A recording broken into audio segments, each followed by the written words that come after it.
Aporofobia, el miedo al pobre que arruina la empatía, es lo que conceptualiza y denuncia la intelectual española Adela Cortina. Gran aporte ecológico, psicológico y decorativo de los jardines verticales, afirman especialistas. La Universidad Carlos III de Madrid y la Secretaría General Iberoamericana becarán a líderes indígenas mexicanos. El barroco kitsch de Luis Figueroa se instala en la Ciudad de México. Y les recomendamos no perder de vista el tema que presenta la cápsula que les tenemos preparada en esta emisión. ¿Qué pasa, amigos? Los saluda Gerardo Bernal Pueblita y el día de hoy aquí en Horizonte Iberoamericano les tendremos muchas historias de tecnología, salud, medio ambiente y cultura. ¡Arrancamos! Gerardo, ¿tú tienes fobias? Uy, Cami, es que si te contara no terminaríamos nunca. ¿Pero por qué lo preguntas? ¿Qué te parece si vemos la siguiente nota que nos habla acerca de las fobias sociales? En esta época donde impera lo políticamente correcto, muchas veces con riesgo de caer en la más completa indiferencia, con tal de no tocar temas escabrosos o tomar una postura ante ellos, la filósofa española Adela Cortina no solo aborda una realidad que está ahí, pero se prefiere ignorar: el miedo, la aversión y el rechazo a los pobres. Lo ha denominado aporofobia, un fenómeno que está en el origen de las corrientes de xenofobia y racismo que se extienden por el acomodado mundo occidental. Adela Cortina acuñó este concepto a partir de los términos griegos áporos, sin recursos, y phobos, temor, pánico, y lo ha utilizado en trabajos académicos y artículos hasta imponerlo como título de su último libro, Aporofobia, el rechazo al pobre, a pesar de la oposición de los editores a las palabras extrañas. Pero eso no es todo. Recientemente, el neologismo fue incorporado al Diccionario de la Lengua Española y la Fundación del Español Urgente lo ha declarado la palabra del año 2017, como antes lo fueron populismo, refugiado, selfie y escrache. La aporofobia, como señala Adela Cortina, es lo que alimenta el rechazo a inmigrantes y refugiados. No se les rechaza por extranjeros, sino por pobres. Nadie pone reparos a que un jeque árabe se instale en un país europeo, ni a facilitar la residencia a un futbolista famoso. Los yates atracan sin problemas en la costa rica del Mediterráneo, mientras que las pateras se hunden tratando de alcanzarlas. A Trump no se le ha ocurrido poner un muro en el norte, en la frontera con Canadá, sino en el sur, en la frontera con México. El odio al pobre se expresa también con los excluidos del propio país. Según el Observatorio Atento, una iniciativa de las entidades sociales para denunciar agresiones a las personas sin techo, el 47% de quienes viven en la calle han sido víctimas de delitos de odio. Por su situación de exclusión, son también los más indefensos. La recesión económica ha exacerbado el miedo a la pobreza porque nos ha hecho ver que todos somos vulnerables, que el mejor empleado de la empresa más segura se quede de repente en la calle sin medios de subsistencia podría ser una realidad para cualquiera. En términos generales, lo que Adela Cortina enfatiza en su libro es que para que el miedo se convierta en rechazo, es preciso un proceso mental que anule la compasión y la empatía. Ese proceso proviene de la ideología que se tenga y se activa cuando señalan a los pobres como culpables de su pobreza. Cuando se afirma que la pobreza no es producto de una situación socioeconómica generalizada, sino el resultado de la apatía, de un error individual o una culpa personal. En esa ideología, los pobres son percibidos como una amenaza. Culpabilizarlos anula la empatía y permite que se les ignore y hasta se les persiga. Y todo eso ocurre en un momento de grandes desigualdades. Cuando surgieron los primeros jardines verticales, la gente pensó que esto era una simple moda, pero lo cierto es que son más que adornos. ¿Qué les parece si vamos a conocer las ventajas que tiene tener más de estos espacios verdes? En una época en que las principales ciudades crecen y se desarrollan, esforzándose por dar cabida a una población cada vez más creciente, la innovación y la creatividad han permitido introducir vegetación en sus limitados espacios. Una de las fórmulas más empleadas en la actualidad para dotar de verdor a los ambientes urbanos son los jardines verticales o muros vegetales, una modalidad que surgió de la mano del francés Patrick Blanc, quien es biólogo y botánico, y fue quien construyó en 1986 en París el primer muro vegetal. Su aporte dio un toque original, fresco y ecológico a la capital francesa. Los beneficios de este tipo de jardines se solían considerar solo desde el punto de vista ecológico y medioambiental, puesto que funcionan como pequeños pulmones, ayudando a que el aire se limpie de la contaminación a la que están expuestas las ciudades. Pero las investigaciones hechas por psicólogos sugieren que al innegable hecho de que las plantas generen más oxígeno y ayuden en la descontaminación medioambiental, se suma el de que los habitantes de un entorno urbano verde se sienten más felices, son más productivos y tienen mejor salud en general.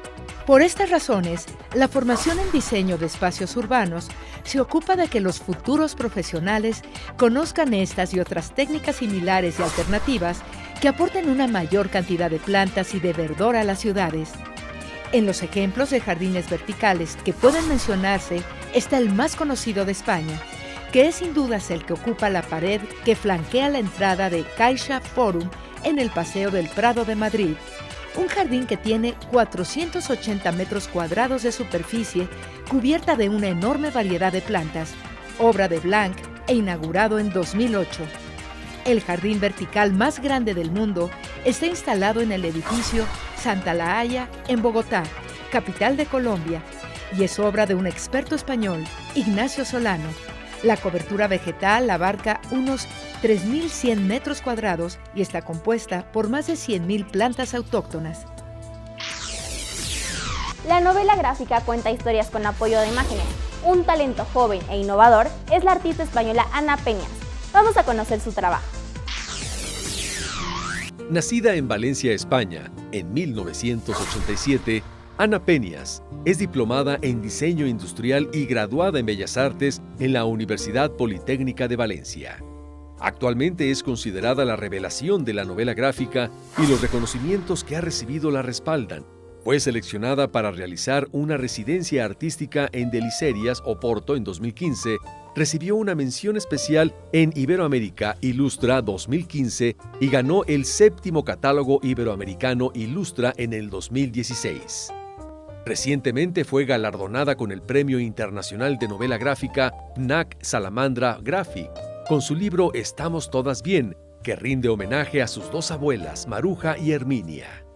En dicha obra, la autora nos sumerge en el mundo de los recuerdos de estas dos mujeres para explorar y analizar el papel que les tocó afrontar como mujeres, esposas y madres en una época de tantas restricciones como lo fue el franquismo. Todo esto ilustrado en un estilo propio, crudo y expresivo, muy unido a lo fotográfico. Por otra parte, en el libro En Transición, aborda desde una perspectiva de la historia crítica el periodo bisagra entre la oscuridad del franquismo y todas las sombras de la situación que vive España actualmente. Amante de las vanguardias, Ana Peñas rompe con el canon clásico de la perspectiva y busca moverse entre la conciencia del poder que tiene una imagen y la convicción del diálogo que dicha imagen debe propiciar en el receptor. Hay que ser sinceros, la mejor forma de ayudar a los pueblos indígenas es empoderarlos a través de la educación. Es por eso que se han implementado ciertas becas. Échenle un vistazo. La Universidad Carlos III de Madrid y la Secretaría General Iberoamericana, SEGIB, firmaron un acuerdo de colaboración para que estudiantes indígenas mexicanos puedan formarse y generar cambios en sus comunidades locales. En concreto, se ofertará el título de experto en pueblos indígenas, derechos humanos y cooperación internacional.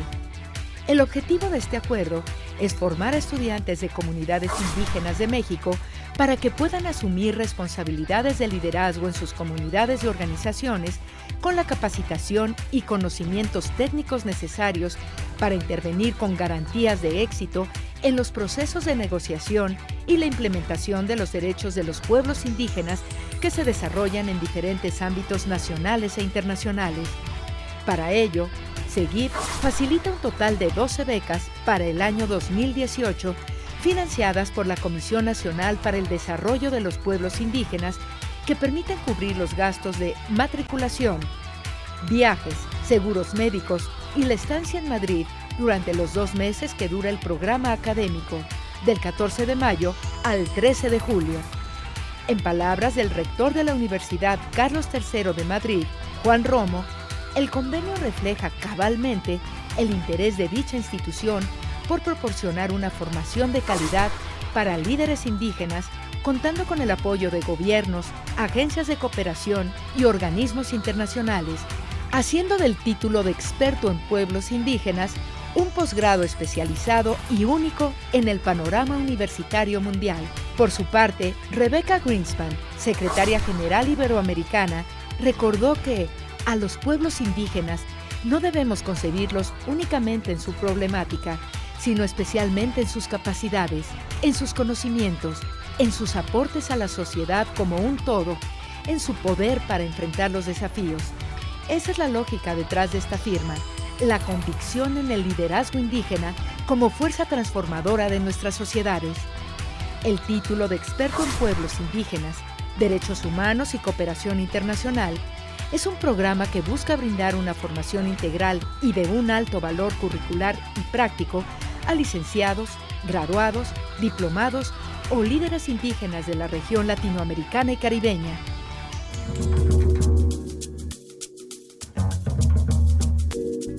Si tú me dijeras, ¿de veras quién es José Luis Trueba? José Luis Trueba es un lector, eso sí, de tiempo completo. Fíjate que Miedo Absoluto nace en un principio por una razón personal, que curiosamente no conté hoy, pero bueno, la cuento ahorita en cinta. La primera razón son mis pocas experiencias laborales, mis pocas. Cada vez que yo trabajaba, me le quedaba viendo a la gente y la gente hacía cosas muy espeluznantes, francamente horribles. Todo el mundo estaba dispuesto a traicionarse, a apuñalarse por la espalda.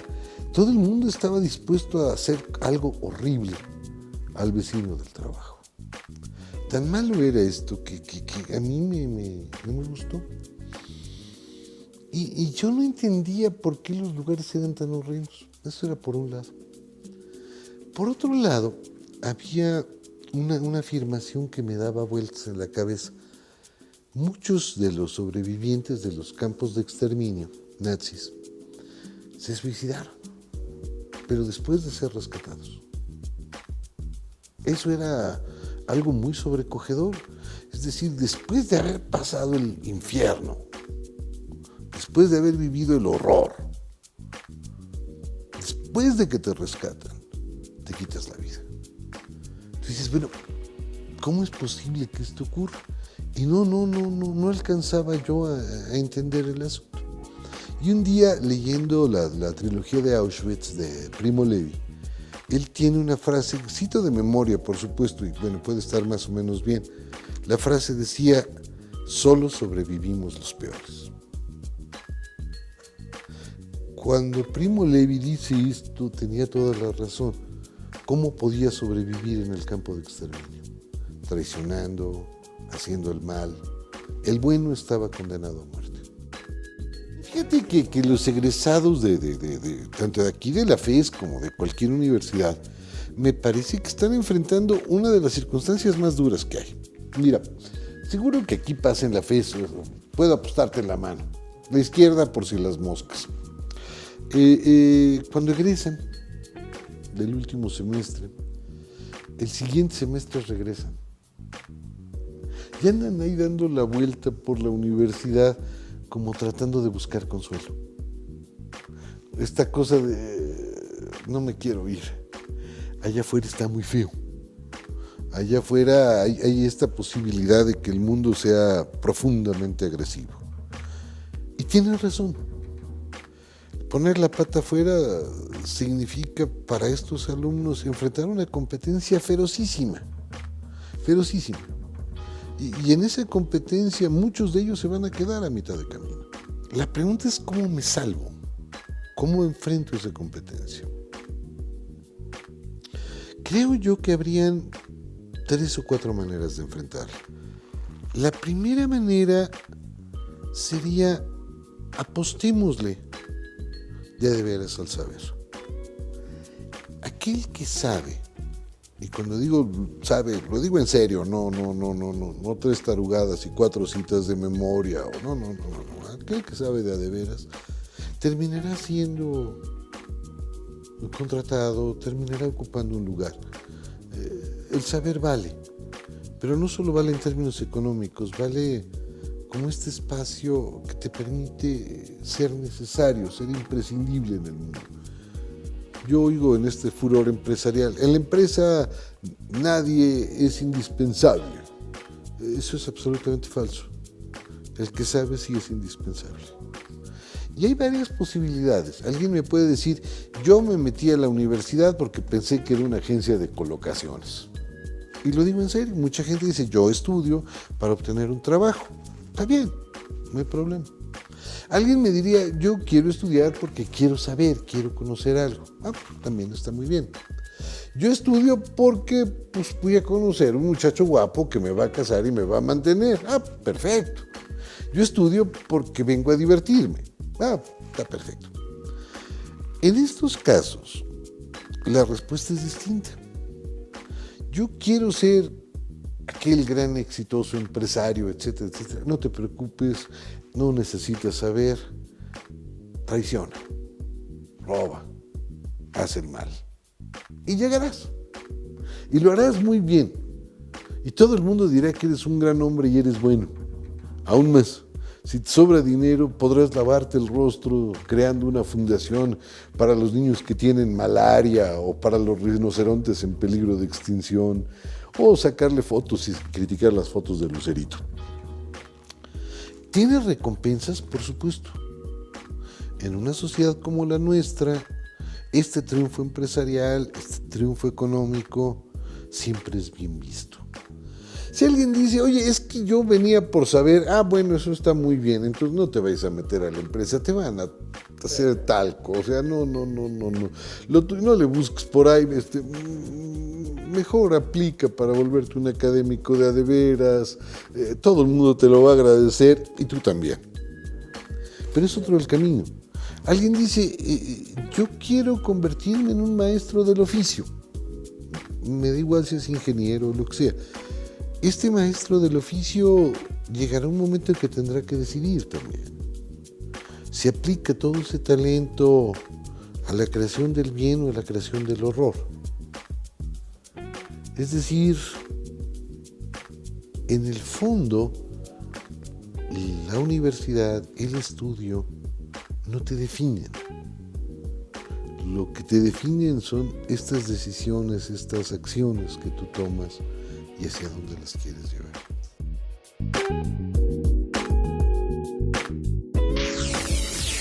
Oye Gerardo, ¿sabes que se está presentando una interesante exposición en la Ciudad de México? Órale, ¿y de qué trata? Cuéntame más. Es una exposición que te habla sobre qué tan materialista puede llegar a ser tu estilo de vida. ¡Qué bien! Vamos a echar un vistazo. Como una estética que fusiona consumismo, decadencia, crítica, humor y sobriedad, el artista visual y sonoro Luis Figueroa presenta en el Museo de Arte Carrillo Gil de la Ciudad de México una selección de altares lumínicos que resguardan deidades aptas para una civilización sustentada en la sacralización del consumo. Figueroa propone una serie de experiencias inmersivas en las cuales la creación visual se fusiona con mezclas sonoras provenientes de grabaciones viejas o raras de ritmos populares. Director de arte en cine y ambientador en celebraciones nocturnas, Figueroa ha creado un lenguaje basado en el impacto sensorial que genera la mezcla entre alucinaciones lumínicas y saturaciones visuales por acumulación de imágenes y objetos. Su obra casi no ha sido expuesta en los circuitos institucionales de arte contemporáneo. De actitud crítica y coherente, el artista se ha mantenido al margen y por lo mismo, esta es una muy buena oportunidad para conocer y apreciar su trabajo. Convencido de que el apocalipsis se inició en México cuando se aniquiló la cultura indígena, el artista considera que la civilización, aun cuando nunca llegó a desarrollarse, Se formó con base en fragmentos o ruinas que se mezclaron manteniendo distintos significados: religión, magia, brujería, tradiciones.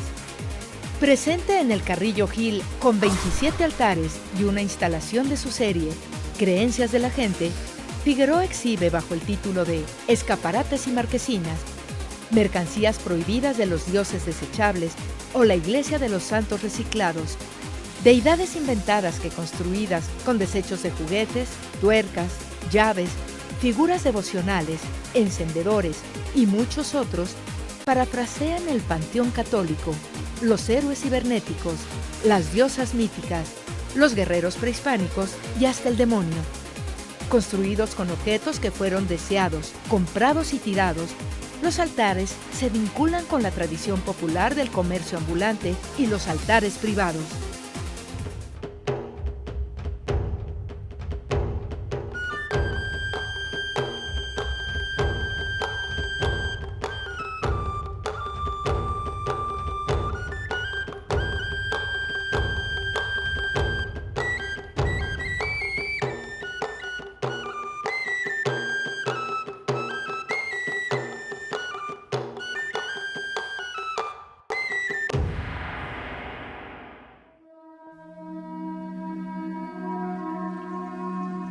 Vamos a preparar ahora en el Tecuil de Xilonen 2 deliciosos platillos. Uno de ellos, una salsa de pinole hecha con amaranto, pinole tostado, que es maíz tostado, y lo hemos diluido aquí.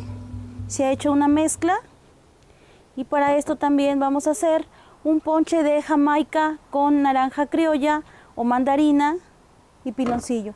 Vamos a comenzar. He puesto aquí 2 ollas de agua hirviendo para adelantar el proceso. Bueno, vamos a poner entonces la jamaica. Para la época de frío es muy rico tomar un ponche de jamaica y además es muy fácil. Vamos a poner un poco de piloncillo, un poco de canela para que se vaya haciendo.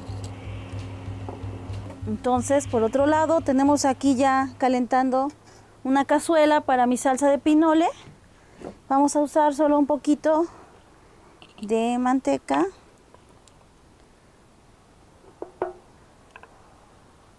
Para poder ir sofriendo ajo y cebolla. Es más fácil tenerlo ya picado con anterioridad, por eso lo he hecho así. Entonces dejamos que se dore un poco el ajo y le incorporamos la cebollita. Esto puede ser al gusto, es decir, que pueden agregarle un poco más de cebolla, quizá un poco más de ajo. El gran secreto de usar manteca es no dejarla quemar mucho para que no se vuelva tan tóxica. Mientras va adquiriendo un tono más doradito, tengo aquí ya mi base de pinole y amaranto. Es una salsa altamente nutritiva. Vamos a hacerlo como si fuera un atolito. Movemos lentamente. Es muy importante aprender esta salsa porque es, como les decía, una base para elaborar muchos platos con recetas antiguas. Algo bien importante en este Tecuil de Xilonen es que estamos tratando de recordarles la gran importancia que tienen nuestros alimentos de origen antiguo.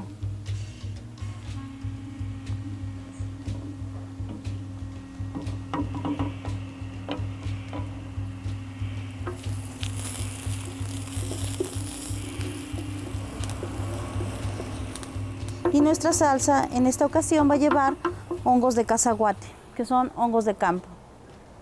El cazaguate es un árbol de flores blancas que con la humedad se vuelven y se desarrollan estos honguitos. Además es un plato muy rápido donde las verduras conservan los nutrientes por ser un proceso de cocción muy rápido. El secreto está en dejar el pinole bien hechecito como un atolito, como lo tengo aquí. Cuando el agua está caliente es muchísimo más fácil porque el contacto con el pinole y el amaranto se hace una cremita de maíz.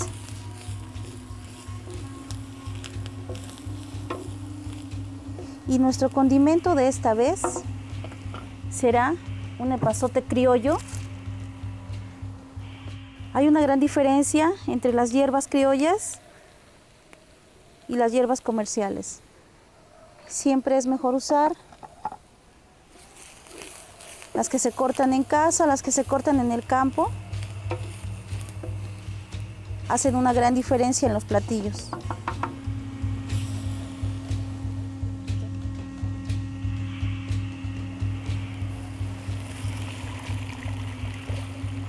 Nuestra salsa. No necesita más condimentos, solo un poco de agua de tequesquite, que es una piedra que saboriza los alimentos de forma natural. Y ahora nuestra salsa ha tomado la consistencia deseada, entonces se vuelve un poco más espeso y ya ponemos pulque de maguey, que le va a dar un toque aromático además de sabor. Además que va a aligerar la salsa. Es justo el momento en que lo retiramos del fuego para poder servirlo.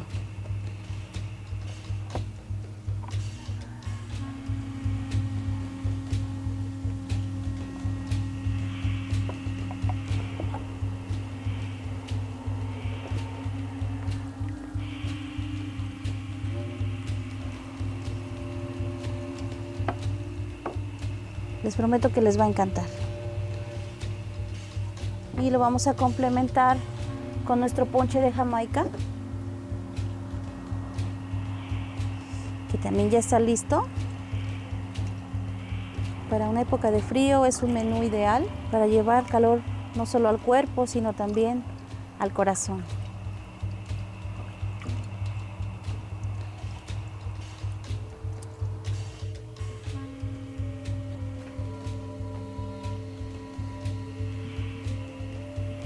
Delicioso menú prehispánico.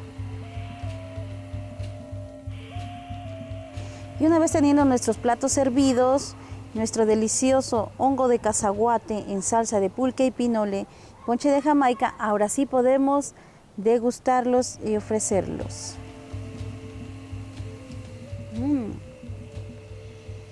Xitlacua, delicioso. Por algo era la comida preferida de mi abuelo. Lazo Camati.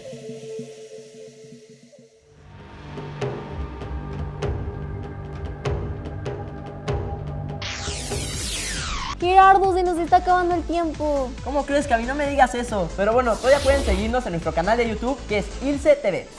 O enviarnos sus opiniones, comentarios y sugerencias al correo horizonte-iberoamericano@ilse.edu.mx. O también tenemos nuestras redes sociales que aparecen en pantalla.